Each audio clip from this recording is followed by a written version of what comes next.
আৰু যেহেতু আজি মনাই জয়সিদ্ধি ৰাসত অনুপম নৃত্য আপোনাৰ চাবলৈ পালোঁ আজি গাঁওবাসীক কি ক'ব বিচাৰে আপুনি গাঁওবাসীক এয়াই ক'ব বিচাৰোঁ যে কিমান এখন সুন্দৰ ৰাস আৰু সকলোৰে মাজত এটা একতা দেখিলোঁ মই আহি পেলাই খুব ধুনীয়াকৈ খুব সুন্দৰকৈ তেওঁলোকে ৰাসখন উদযাপন কৰিছে আৰু প্ৰথমেতো বহুত বহুত ধন্যবাদ তেওঁলোকক যে তেওঁলোকে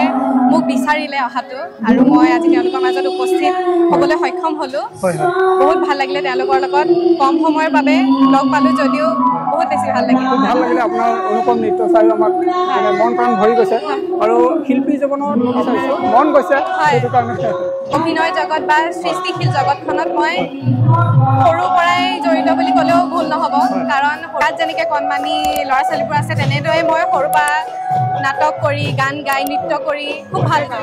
পাইছে আগবাঢ়ি গৈছে আমাৰ চেনেলৰ তৰফৰ পৰা আপোনাৰ শুভেচ্ছা থাকিল আৰু আগবাঢ়ি যাওক আৰু আপোনাৰ সুন্দৰ সুন্দৰ অভিনয়বোৰ চাবলৈ পোৱাৰ আশা কৰিলোঁ দেই